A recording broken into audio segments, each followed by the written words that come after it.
오늘 함께 읽을 성경 말씀은 여호수아 13장 1절에서 14절 말씀입니다. 여호수아 13장 1절에서 14절 말씀입니다. 오늘은 1절 말씀을 읽겠습니다. 여호수아가 나이가 많아 늙음에 여호와께서 그에게 이르시되 너는 나이가 많아 늙었고 얻을 땅이 매우 많이 남아 있도다. 아멘. 오늘 함께 묵상할 주제는 계속되는 사명입니다. 본문 여호수아 13장은 이렇게 시작합니다. 1절입니다. 여호수아가 나이가 많아 늙음에 여호와께서 그에게 이르시되 너는 나이가 많아 늙었고 얻을 땅이 매우 많이 남아 있도다. 오늘 본문에는 나오지 않지만 다른 본문들을 통해 유추해 볼 때 여호수아의 나이는 14장 7절 10절의 갈렙의 고백을 염두에 둔다면 대략 85세 정도로 유추할 수가 있습니다. 갈렙과 여호수아 등의 정탐꾼들이 비슷한 나이였을 것이고 그 후 가나안 땅에 바로 들어가지 못하고 40년을 광야에서 보냈던 것이죠. 또 요단강을 건너면서 시작된 이 가나안 정복 전쟁은 대략 7년 정도의 긴 전쟁을 벌였던 것으로 보입니다. 1장에서 13장까지의 정복 전쟁이 중부, 남부, 또 북부의 땅을 점령하는 것이 단숨에 해나간 것처럼 보이지만 사실 긴 세월 동안 전쟁을 치러왔던 것이죠. 그리고 여호수아는 늙었습니다. 또 그런데 하나님은 늙지 않으셨습니다. 한결같으신 하나님은 늙은 여호수아에게 앞으로 점령해야 할 땅이 아직도 많이 남았다고 하시면서 그 목록을 나열하시는데요. 블레셋도 포함이고 애굽의 경계가 되는 광야까지입니다. 위로는 레바논이 포함이고 한참 위에까지가 경계입니다. 많은 땅을 정복했고 가나안 땅의 전쟁이 끝나 그 땅의 전쟁이 그쳤다고 하는데도 하나님은 아직도 가야 할 길이 멀다고 하십니다. 사실 오늘 본문은 몇 문장 외에는 모두 지명 이름이 많이 나와서 우리가 묵상하기 쉽지 않은데요. 그쪽 지역에 그런 지역이 있었나 보다라고 생각하시면 되고, 그래도 또 우리가 오랫동안 성경을 읽어왔으니 지도나 경계 정도가 어디까지인지 오늘날의 지도로 살펴보시는 것도 당시의 상황을 가늠해 보는데 도움이 될 듯합니다. 그리고 결론은 엄청나게 넓은 영토일 것이다 라고 생각하시면 되겠습니다. 그러면 여기서 질문 하나 드릴까요? 지치지 않는 하나님의 비전을 수행하고 있는 여호수아는 과연 하나님이 가지신 비전을 모두 이룰 수 있을까요? 하나님은 안 늙으시고 인간은 늙는데 말입니다. 몇 년 전 아주 유행했던 도깨비라는 드라마가 있습니다. 그 드라마에서는 저주에 걸린 배우 공유가 천년을 사는 도깨비로 나오는데요. 아주 신사로 나옵니다. 살아생전의 아픈 기억을 가지고 죽지 못하는 저주를 영원토록 기억하는 게 저주였는데요. 사실 겉으로는 아주 부자였고 초능력도 쓰고 부러울 것이 없는 존재였습니다. 오늘 주목할 부분은 그 도깨비를 모시는 인간이었는데요. 도깨비는 죽지 않으니까 그의 신변을 처리해주는 신분 세탁을 해주고 재산을 상속하게 해주고 인간사의 어떤 법적인 부분들을 책임지는 집사의 역할을 하는 사람이 있었습니다.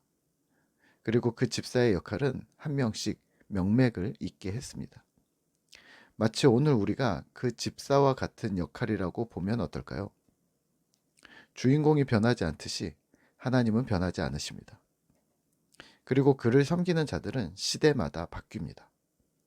우리 역시 나 하나가 아니라 우리의 믿음의 조상들, 또 믿음의 후손들이 하나님을 동일하게 섬길 것입니다. 믿음의 후손, 언약의 후손을 이어간다는 말이 바로 하나님께 충성된 신자의 흐름이 끊어지지 않는다는 말입니다. 오늘 여호수아는 늙었습니다. 물론 갈렙은 85세라도 전쟁에 나서겠다고 기계를 떨치지만 90세가 되고 100세가 되고 영원토록 같은 일을 할 수는 없는 노릇입니다. 인생은 마지막이 있기 때문입니다. 그러면 하나님의 계속되는 사명을 우리는 어떻게 이어갈 수 있을까요? 믿음의 대를 잇는 것입니다. 신앙 공동체의 명맥을 이어가는 것입니다. 그런 믿음의 되물림을 통해 하나님의 비전은, 하나님의 역사는 끝없이 이어지게 되는 것이죠. 그러면 다시 질문을 드릴까요? 믿음의 대는 어떻게 이어가는 걸까요? 두 가지입니다. 첫째는 가르치는 겁니다. 신앙 공동체인 교회 공동체의 믿음의 정신을 가르치는 것입니다. 믿음의 가정의 신앙을 가르치는 겁니다. 말로 가르치고, 성경으로 가르치고, 행동으로 본을 보여 가르치는 것입니다. 배움이 있는 곳에 성장도 있음을 기억하셔야 합니다. 둘째는 자리를 이양하는 것입니다. 세대 교체라고 하죠. 앞에 선자가 물러나야 할 때가 있습니다.